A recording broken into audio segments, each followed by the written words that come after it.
All right. Hi, everyone. Again, my name is Allison. I'm the State Director of Healthy and Free Tennessee, and we are so glad that all of you have joined us tonight on our How to Have Difficult Conversations. It's going to be facilitated by Morgan Meneses-Sheets and Reverend Rob Keithan, which we're so glad and grateful to both of them for being on with us. And they will introduce themselves and take off in just a moment. But I wanted to just take a minute to welcome all of you and thank you for being here. And this is the first webinar in a series that we're doing, and we will give you more information about that at the end of the webinar. So this webinar is being recorded. There were several folks who wanted to get the information who weren't able to join us tonight.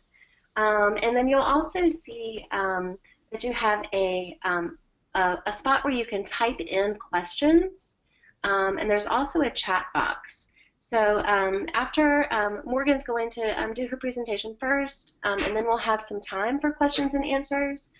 So please do feel free to type in questions as we're going, and then we will get to those when Morgan's finished with her part of the presentation, and we'll have some time for questions and answers. So we will go ahead and get started. Hey folks, my name is Morgan Meneses-Sheets, as Allison said. Really excited to be joining you tonight and that you all are taking time. I don't know about your house, but Thursday is a sacred TV night in my house. I extra commend you for being on with us. I am lucky to be a consultant with Healthy and Free Tennessee, and so to think a lot about building a strong movement for reproductive health rights and justice, for healthcare access in Tennessee. And I'll just say right off that there are times where I have had this kind of a training in 90 minutes, half a day, so we won't be able to get to every single thing, and you might think of something later. So our contact information is at the end, and I will speak for myself to say I wouldn't have it on there if I didn't want you to use it. So if you think of anything later tonight, tomorrow, after Thanksgiving, whatever, please feel free to reach out. But let's go ahead and jump in. So there's this joke, next slide. So there's this joke of you can't talk about politics or religion. And I feel like when it comes to a lot of the issues that we end up digging in on, they end up being at that intersection. And so we need to get real comfortable with knowing how to talk about the things that we care about and the things that we're working on and not always have them be a conflictual thing. And so what we hope tonight will be are just some tips and some thoughts about how you can engage in conversations either that are complicated or might have some conflict, or that are just issues you're not used to talking about, whether it's with family, friends, colleagues, running into someone on the street, or doing activist work with Healthy and Free. So that's what we're hoping we'll get to tonight. So what is Healthy and Free working on? Well, they're working on a lot, but we're really focused on 4 priority issues. And the big one is leading the campaign to get rid of the pregnancy criminalization law. And that, of course, is the law that threatens pregnant women and new mothers who have used drugs with jail time and really makes it much more difficult to seek needed treatment services. Another thing that we are looking at is modernizing laws dealing with HIV status. Tennessee is one of 32 states that actually have policies in place that criminalize people living with HIV or AIDS based on their sexual history and relationships, based on conversations and who they do and don't tell. So it's a lot that's at that thing of privacy, healthcare access, and personal decision making, and we really feel like it should be about healthcare access and support rather than criminalization. We are, of course, continuing to oppose any new restrictions and limits on abortion access after having seen a couple of those go through this year, and then working in collaboration to build support for comprehensive sex education in Tennessee. There's other issues we're working in collaboration on, things like paid leave, protections for pregnant workers, and non-discrimination protections, but those are the 4 priorities of Healthy and Free right now. So when we think about that being the picture of the work and really the entire mission and values of Healthy and Free, and then as of you as our partners and our allies and activists and people in our network, we think about how can we tell the larger story? How can we get people to understand beyond any one issue, or by combining the issues, what are we really working towards? And this feels relevant to the idea of how to have difficult conversations, because it's how can we explain to people what the issues mean to us? And what it means is we want to make sure that every Tennessean has access to health care. We want to make sure that we can meet the needs of women and families in Tennessee. We want to protect reproductive freedom, protect personal decision making. We do think that decisions about pregnancy, parenting, abortion, relationships are personal decisions. And we're absolutely urging lawmakers to advance forward-thinking policies that address the serious issues facing our state, whether it's that Tennessee has one of the highest rates of new HIV cases, which is something that's a really challenging issue in the South, or whether it is that pregnant women are being jailed or new mothers are being jailed rather than being given treatment.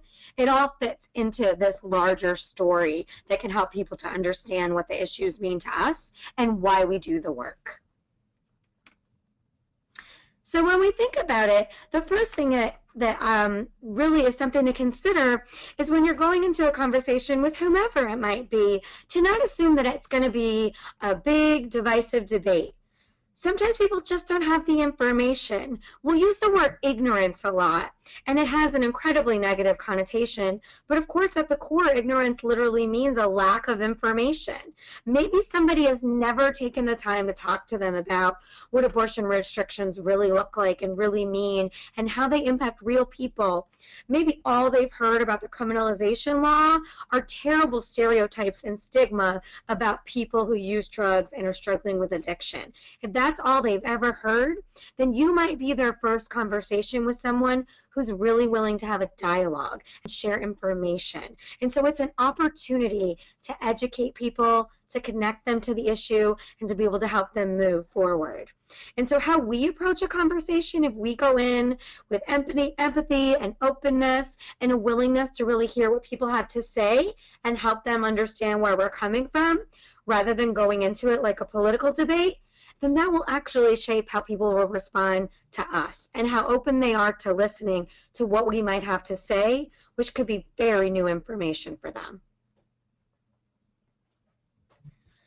So when we do think about either someone pushing back with a piece of information they've heard that might not be entirely accurate, or if they do have a knee-jerk reaction, there's some phrases that we can use to sort of neutralize that conflict and keep people from putting up a wall right away at the beginning of the conversation. And so I included some of those. It's things like, well, even if we disagree on the issue of abortion, we can all agree that decisions about healthcare, relationships, and family are very personal.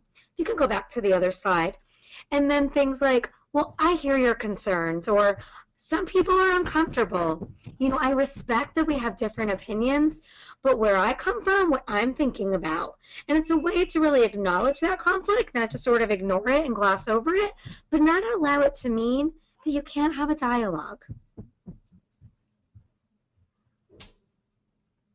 So when we think about that, you know, words really do matter, because as I mentioned, the words that we use can share information, can help people understand at least why the issues matter to us, and can absolutely both shape and shift the tone of the conversation. If you've ever seen somebody yelling at each other and pointing fingers, or sitting across the table at a coffee shop having a really serious conversation and really respecting each other, they could be talking about the same issues. So the words we use and the attitude that we go into the conversation with really makes a difference. So when we think about that, we can approach these conversations with a few little tips. One is to stick to values. So don't just jump to wonky policy language or who's right and who's wrong or anything that forces people to really make a policy stance right away. Start with values. Start with principle. Start with the personal connection. Why does it matter to you? Because of healthcare, because of personal autonomy, because of a personal experience. Why does the issue matter to you? At the heart of it, what do you think it's really about? We don't always have to be the smartest people in the room. What does that mean? Well, just because you know something more about an issue or you've had more exposure, we don't necessarily have to make people feel bad about that. We can share the facts, but spell them out, explain them. Don't use a bunch of acronyms that make people feel like I can't ask about that and I'll look like I'm silly and I don't know as much as you. Really try to keep them invited into the conversation.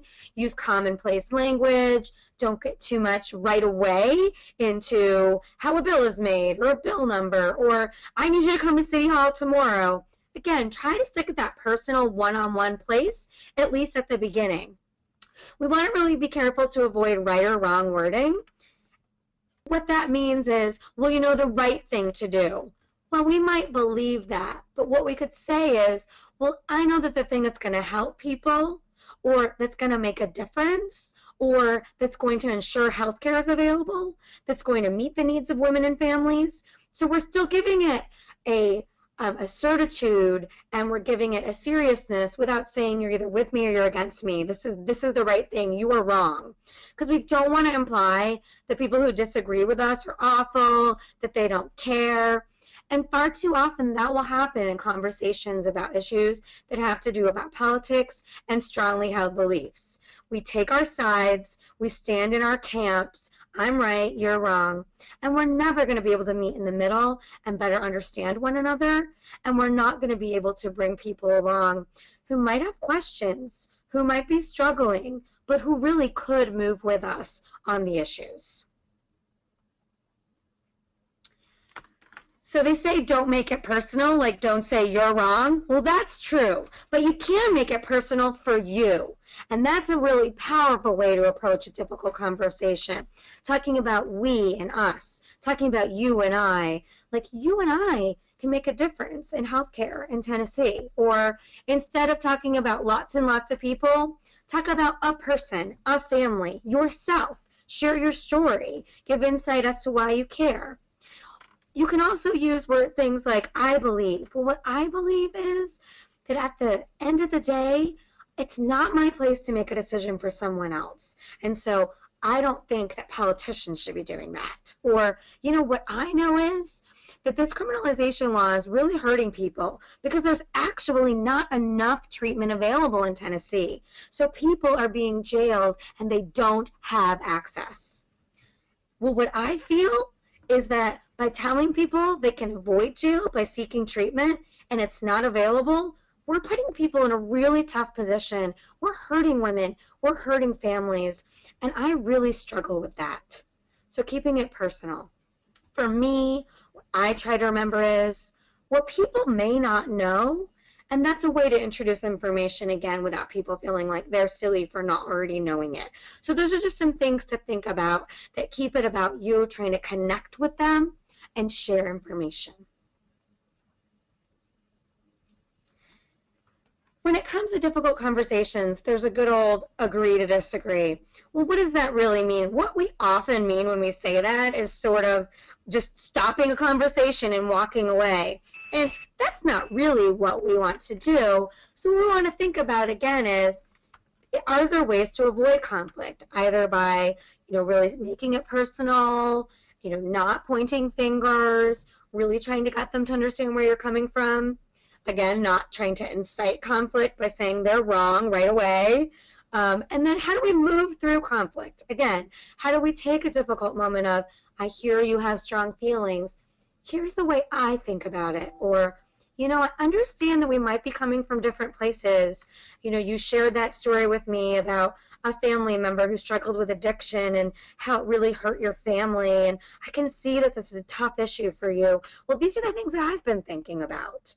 So really thinking about how to move through conflict and not to let the moment a conversation gets a little uncomfortable shut us down.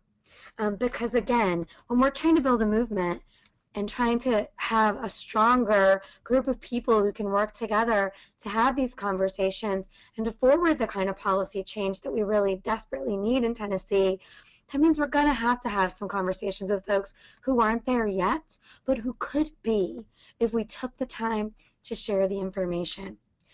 The other thing that I wanted to just add, and then I would love to open it up for discussion, and then of course Rob's going to present and we'll have more discussion at the end, is I also wanted to just flag the idea of the difficult conversation online, like the wonderful proverbial Facebook debate, versus the difficult conversation that you have in person. And clearly those are slightly different things, and yet I will say that these are the kinds of tools and approaches and thoughts that I take in both forms of conversation. And also, sometimes those sorts of one-step removed online conversations in social media and in email are also a great way to start to try to use some of this, because you have a moment to pause and think, well, what was that thing that we were talking about on the webinar? Oh, well, I hear you have strong feelings. It's another way to think through kind of using these pieces and seeing how they work. And I have definitely done that on tough issues. You know, I've moved the mommy friend on parental notice on abortion. I've definitely answered questions with friends who did have family members who struggled with addiction, who came to the pregnancy criminalization conversation with a very strong reaction and was able to have, both in person and online, really productive conversations where I was able to move them and where we both left the conversation feeling good about it. So that's what's really valuable too, is to avoid burnout. Having every conversation that might have a little conflict in it feel terrible and leave us feeling, you know, awkward and nauseated. That's not going to be the way we want to do this work. So at this point, I'll pause and see if anybody has any questions or comments. And then, of course, Rob's going to share some really great information too. And I welcome ongoing conversation beyond tonight. Great. Thank you so much, Morgan. So folks who are on your computer, you'll see a question mark, which you can push that if you have a question. You can also raise your hand, the little hand symbol, and I will see that you have your hand raised or that you are asking a question, and we'll be happy to unmute you so that you can ask it and everyone can hear you. So anyone have any questions or comments?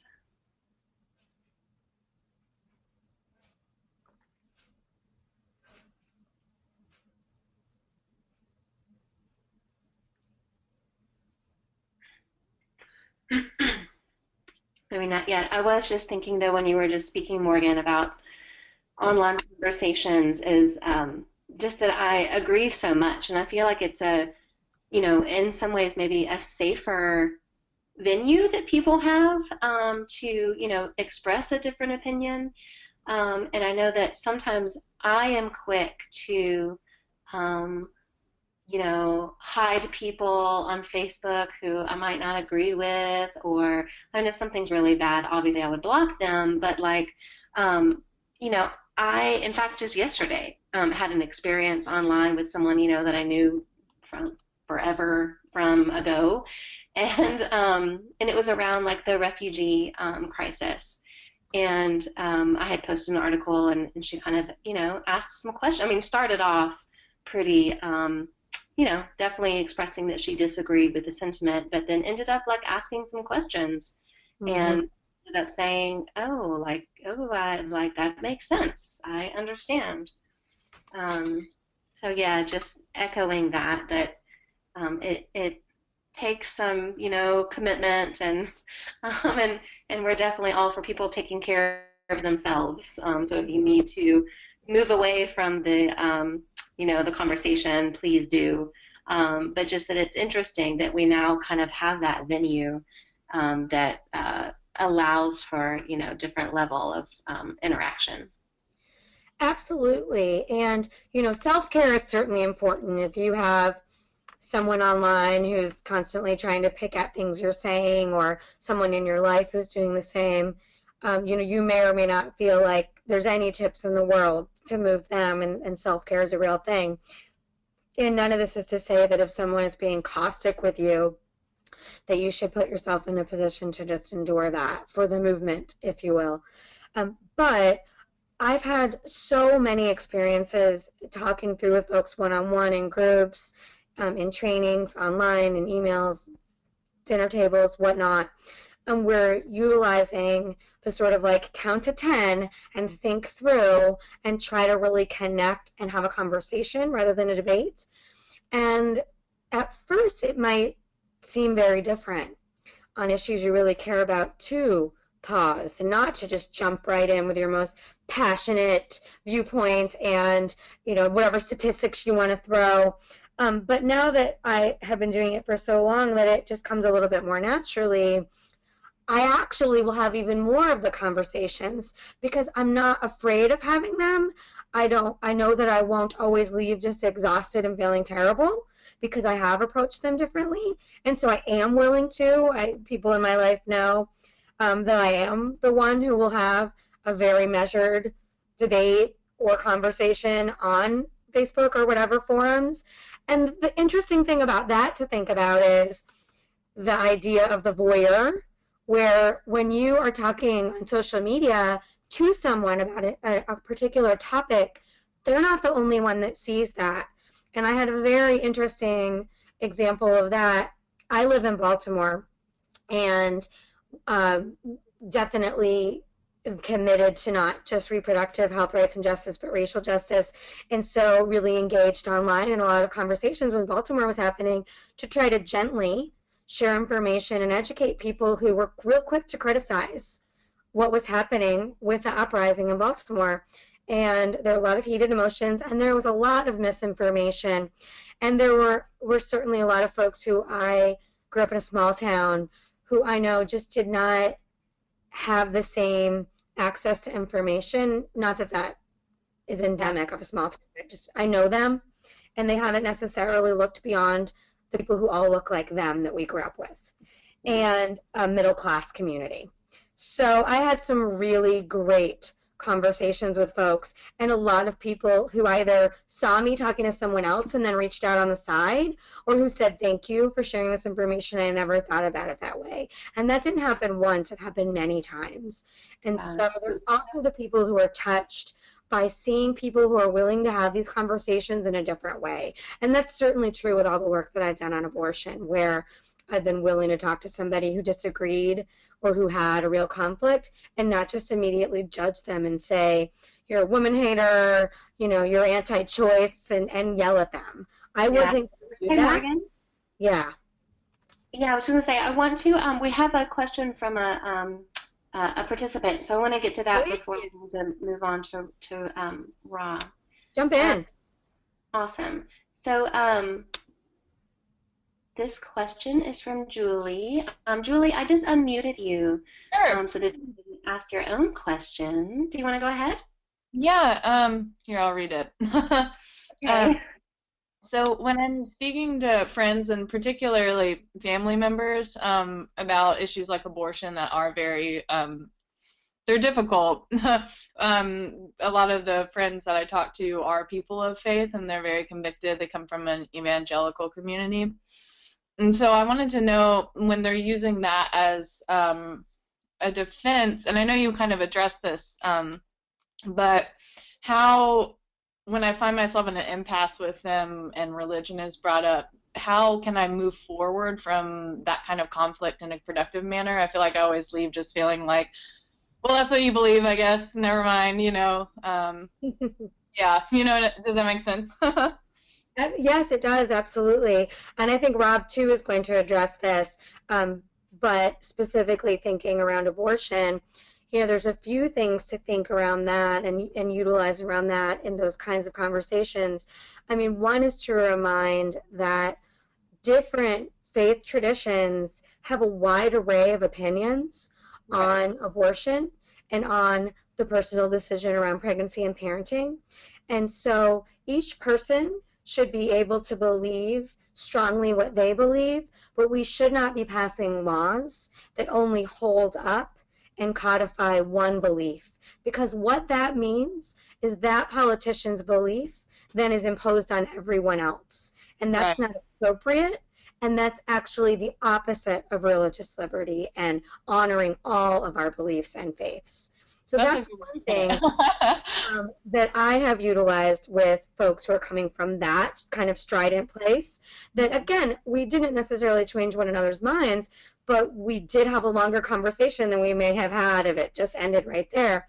The other thing, too, is to do I hear you have strong feelings, and really appreciate being able to talk to you about this because we come from such different viewpoints. And for me, what it's been about and what I've thought about is, and if there's something for you that has really brought you to this work, then you can share that. Again, you may not change their mind, but maybe they leave with a better understanding and a less knee-jerk sort of reaction to the conversation. They might engage with you again in the future, and if someone else was listening, that may have really impacted them.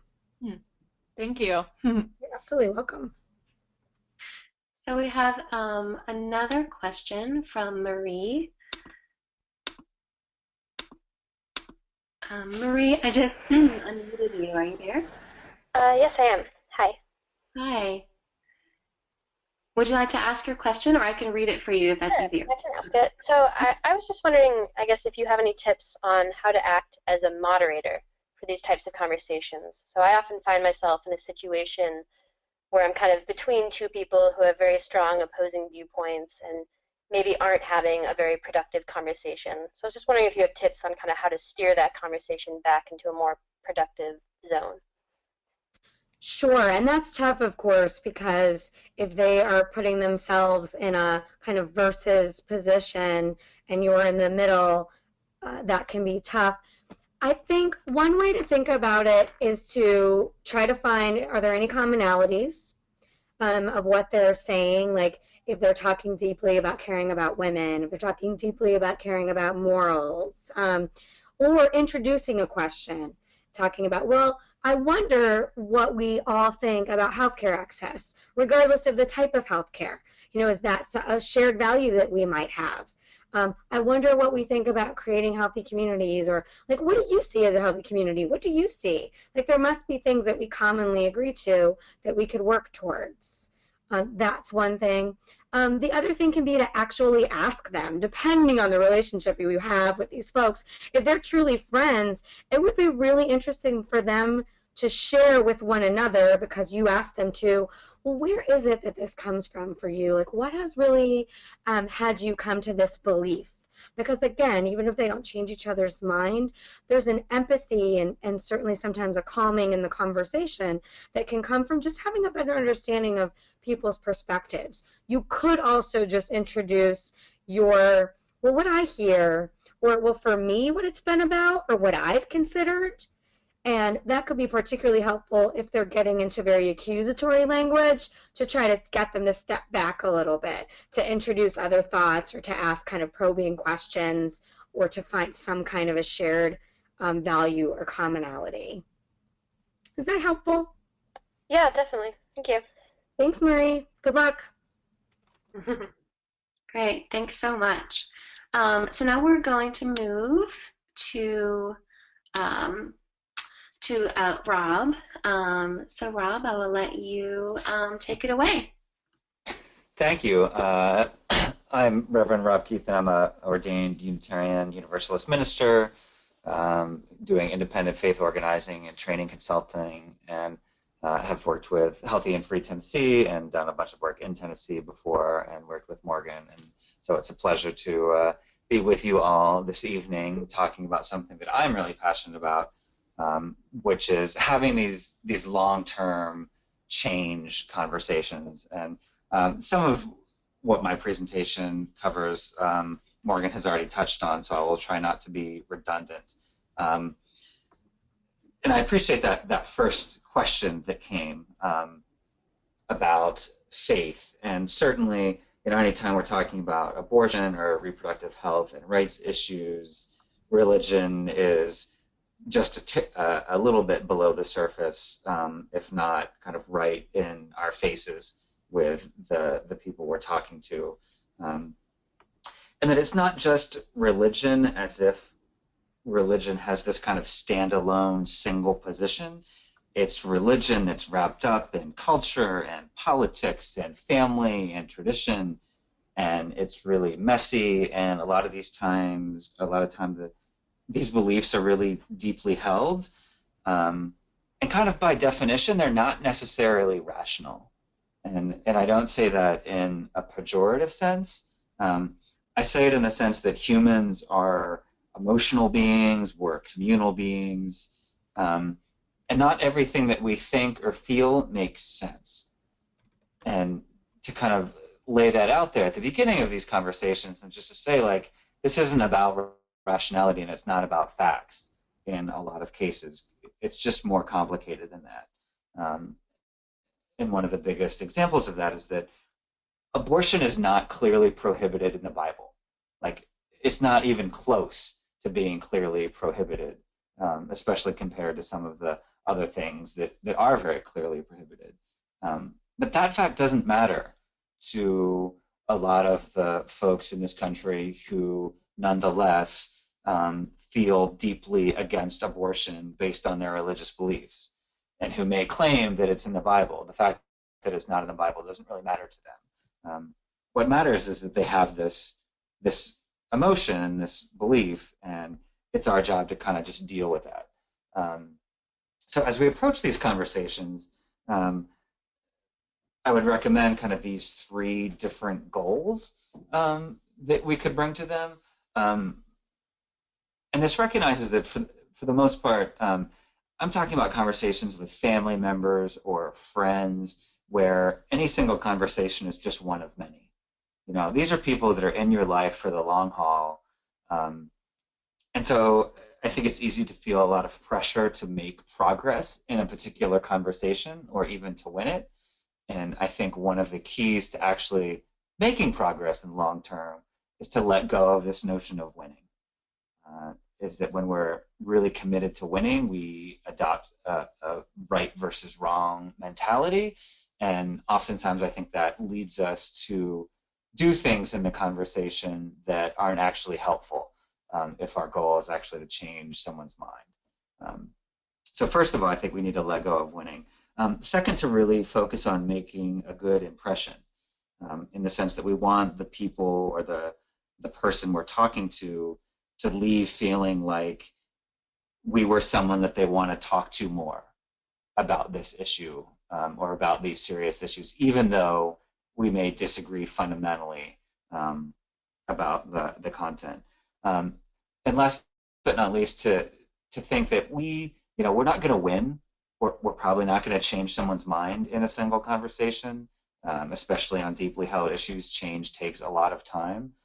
So what if we accepted as our goal that we might leave them with one thing that they're going to think about differently, a question, a story, an aspect of our personal belief, just one tiny little thing that they're going to go away thinking about differently.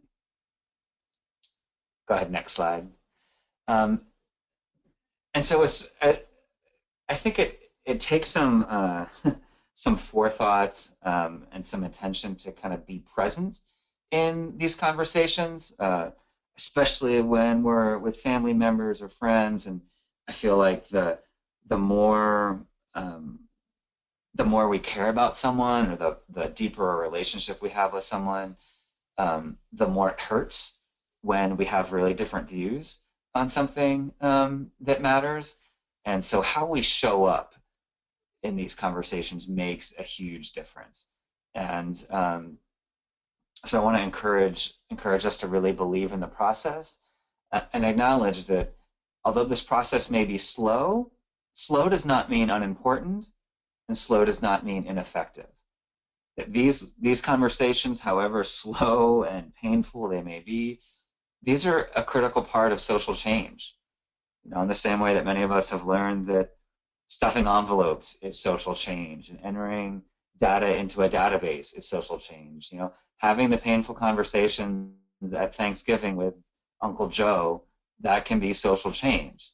And if we're really impatient with it, it's going to be hard to do it effectively. So go ahead, next slide. And so I think it's important to show up with a different attitude. and to try and take a step back from the anger and the urgency. What mobilizes people to act, people who already agree with us, is not the same kind of frames and messages that help persuade people who don't already agree with us. And so, and anger and urgency are two of those things that are good to mobilize people, but not good to persuade people. So in these difficult conversations, we need to step back from that and be able to cultivate an attitude of patience, where we know that this is going to take time. And especially for me, and I would guess for many of us, we care passionately about these issues. And so for me, this work really is a spiritual discipline of biting my tongue and not saying the things that I want to say, but rather thinking about what's going to be effective in this situation. And so I have three basic skills for how we are effective, and they are show respect, learn, and express your own views well. So showing respect in these scenarios, go ahead next. First and foremost is listening. Are you actually listening to what the other person, what other people are saying? Are you really just trying to prepare your next talking point? Prepare your response where you can kind of gotcha them. So it's really important, if we're settling for the long haul, to step back and listen. And related to that, it's important to monitor body language and tone. And I think it's often easier to be kind of more polite or more professional in or more considerate in body language and tone with strangers. I think part of the thing about being around family is that we don't have our guard up in the same way, and we just kind of slip into older patterns. And I think in those old patterns, it can be really easy to use body language and to use tones that are very, implicitly judgmental or pejorative. So we may be listening, but the faces we're making or our body position shows that we're not really listening without judgment. So next, after showing respect, is learning. Listening, of course, is a good piece of that. Try and make a discipline of asking good questions. In my experience, one of the things that is most likely to help change people's minds about something is if they have the opportunity to reflect critically on their own perspectives, rather than just listening to what I have to say about something. So asking, hey, how did you come to that, as Morgan said? It's sort of the flip side of us expressing why we came to our beliefs. And one of my clergy colleagues said that he often adopts this mantra of trying to be curious, not furious. So rather than being angry about the other person's beliefs that we disagree with, be curious. Why do they believe what they believe? Because there is a reason for it. It may not be a reason that ultimately you think is a good one, but for them, it's a reason that makes sense. And so trying to find that out could be really critical in you understanding them, you having a different level of relationship with them, and the conversation moving in a different direction. And last but not least, express your own views well. And Morgan talked about this a fair amount, and I just want to again get on that point of emphasizing the why. Is that I think our conversation partners are much more likely to be moved by our explanations of why we believe something than us just saying what we believe. That it's kind of that story behind the story, where they get to see, okay, we're not just repeating a liberal talking point or something like that, that there's some personal experience or deeper connection that makes our beliefs kind of more logical or have more integrity. And it's harder to argue with someone's personal experience when you know their story. And so us being able to share the story makes a big difference. And last but not least, the be concise part. Again, this is probably not the only conversation you're going to have with someone, And I think it's really tempting to want to throw every single talking point we have at someone in an attempt to get them to change their mind.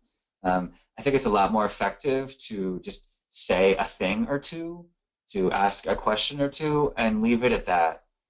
Acknowledge that this is going to be multiple conversations over time, not a single one, and actually saying less can be much more effective in the long run. Next. And so one of the things that I really want to point out about everything I've just said is that there are things that you can control.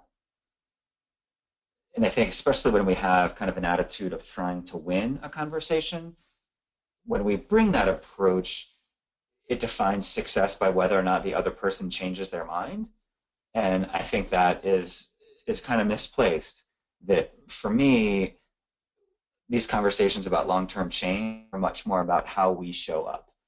And that is both because it's more effective, but also because it's more sustainable for us as people, because it's really easy to burn out on this kind of stuff. So showing respect for our conversation partners, committing to learn, expressing our own views well, those are all things that we can control. And so if we can define success by how we show up in a conversation, it allows us to feel successful and to take kind of power back and put it on our own responsibility and not base it on what our conversation partner does or does not do. And next, it's still fair in all of this to assert yourself when necessary. If your conversation partners are not showing you sufficient respect, you can and should ask for it. You know, that you can show respect and you can be interested in learning without letting people walk all over you. And it's important to be able to assert kind of healthy boundaries in the context of this conversation. So last but not least, remember these conversations are a critical part of social change. If you are feeling impatient with them or bothered with them, I encourage you to just kind of settle back into this I would say fact, I mean, I guess it's an opinion, that what you're doing matters, that every little conversation matters, especially if you show up kind of in the right way, and that this is an emotional and spiritual discipline that requires intention and hard work. It's not easy for some of us who come with a lot of passion and a lot of desire to talk. It's even harder, and it takes time to learn it and to be able to do it well. And so I have a couple reflection questions that you can reflect on your own, or if you want to kind of ask questions about them, just which of these approaches will be easiest for you and why, which will be hardest and why, what do you need to do to cultivate patience, kind of what are the mental attitudes that will help you cultivate patience, what are the things that get in the way of this. And lastly, I just wanted to ask, does any of this guidance not fit in your cultural context? That I recognize that I'm a white dude. I come to this from a particular perspective, and I have a fair amount of experience with intercultural communication and different things, but I don't presume that everything I've said here fits across every culture. So those are just some things to think about. And finally, just closing thoughts. As you go about this work, I would say be easy on yourself. This is hard. Be patient. Have love in the process. Have fun in the process. And good luck.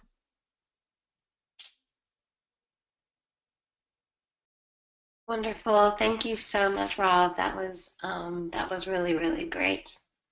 So we do have a few minutes left, so we wanted to open it back up for any additional questions or comments.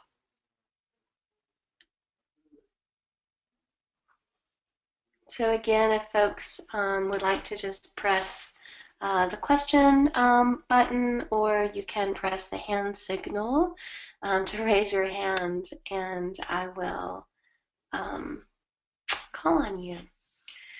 So first, Sarah Jane, you have your hand up. Well, I just wanted to say I think that Rob's comments have been really good, and I really like that curious, not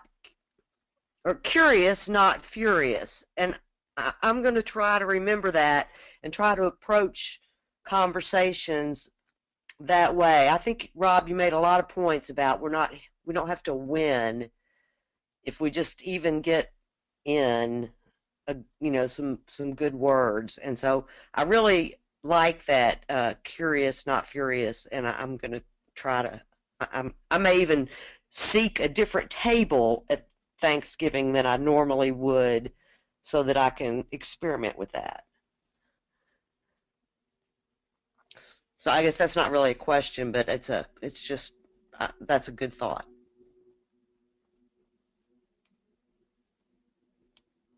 Yeah, absolutely. I agree, Sarah Jane.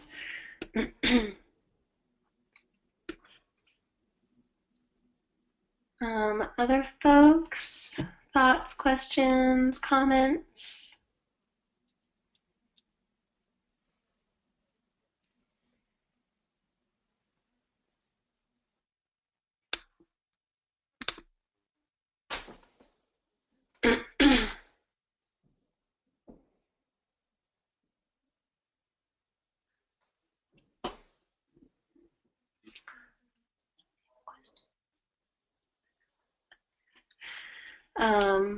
Okay.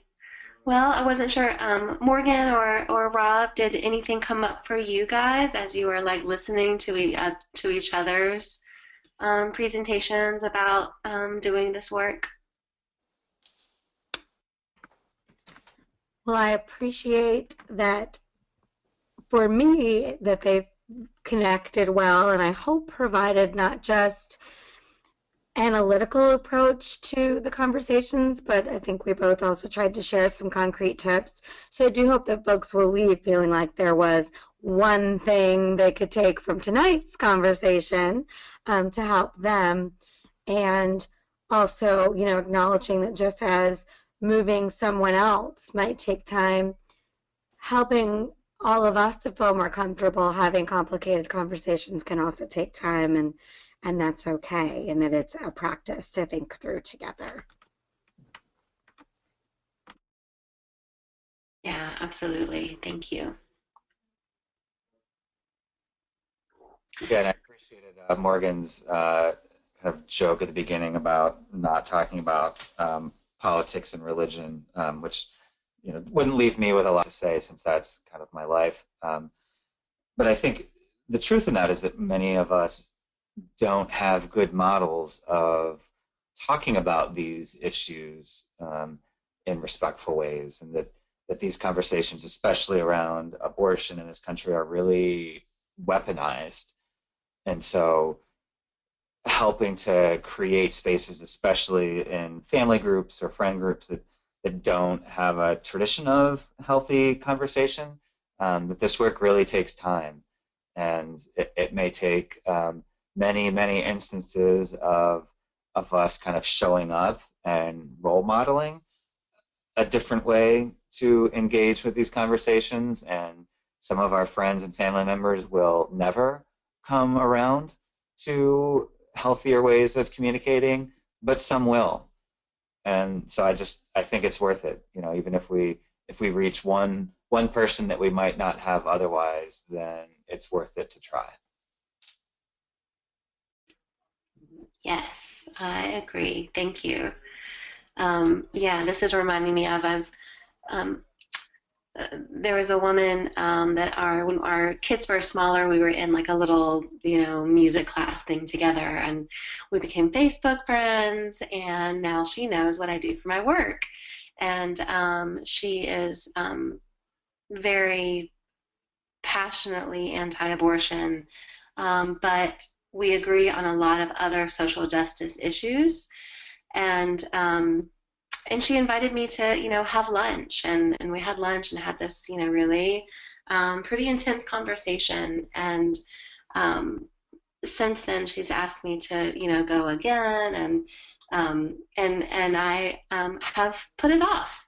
honestly, because there was a lot of other things going on, and she was kind of periodically sending me all these articles online, and but I feel like listening to this for me has reminded me that yes, it won't happen in one conversation, and that building those relationships and just having, being willing to go there, and to have, and in this case, it is a very cordial conversation, but being willing to, put yourself in that uncomfortable space, and have the conversation, is a good thing, and is good practice. I really appreciated, Rob, what you said about thinking about it as like a spiritual discipline, and as a practice, because that resonated with me, especially thinking about this woman and this relationship.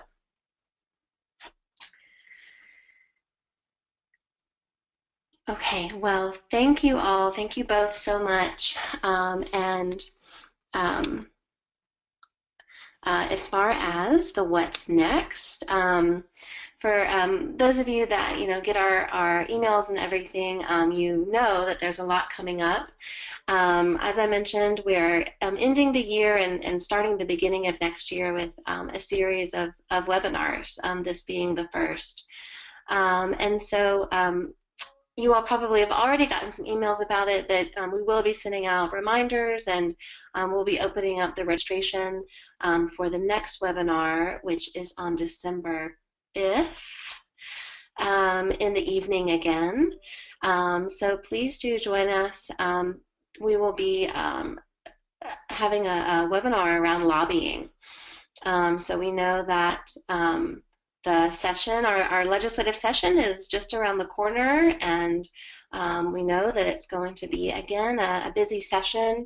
And last year being our first real full legislative session, it is very clear to us that it is so, so important for our elected officials to hear from us. They really need our help with educating them about the issues that we care about, as well as making sure that they know the ways in which we want them to represent us in their office. So that will be our next webinar. The following webinar will be about writing letters to the editor. Morgan has helped us to create a toolkit that we'll be going over, because when the session starts in the second week of January, we want to hit the newspapers and send in lots of letters telling our legislators what, in fact, we do want them to be focusing on, instead of some of the harmful policies that we understand might be coming our way. And then finally, later in January, we're going to be having another webinar that Alliance for Justice is going to be facilitating for us, and that is more geared towards your lobbying capabilities as a 501c3, and kind of some of those legal questions that folks who are working for a nonprofit organization, there's always lots of questions around what are people able to do, what kind of lobbying, what kind of election work can people do. So that will be something that we'll be offering as well. So Morgan went over, our main issues that we're working on. We are in the process of launching campaign committees around all of those issues. So that will be how people can work more closely on the pregnancy criminalization issue, protecting abortion access, CompSec Ed, HIV decriminalization. So that's how we're doing that. So if you haven't already, to be a part of the campaign committee. And you can just send us an email. You can just email info@healthyandfreetn.org, and let us know that you'd like more information about campaign committees. And also, if anybody isn't, we are a coalition, and we're made up of partners. We have individual and organizational partners. So, of course, if anyone isn't already a partner, we would absolutely love for you to join up officially with the coalition. because we know that there's so much work to do, and we have to do it together and support each other in it. So please do stay in touch. Let's do keep the conversation going. These are all of our email addresses also, in addition to the info at. And folks will be, this recording of this webinar will be available, and I know that Morgan is going to be sending out her slides and fleshed out a little bit with some of the other information that she gave. So that will also be available for you all. And we're here and very much wanting to be supportive of folks who want to be working on these issues. So please do be in touch with us if there are any additional if there's any additional information that we could give you, or any other support that we can offer. That is absolutely what we're here for. So that concludes our webinar. So thank you again, everyone, for joining, and have a great evening.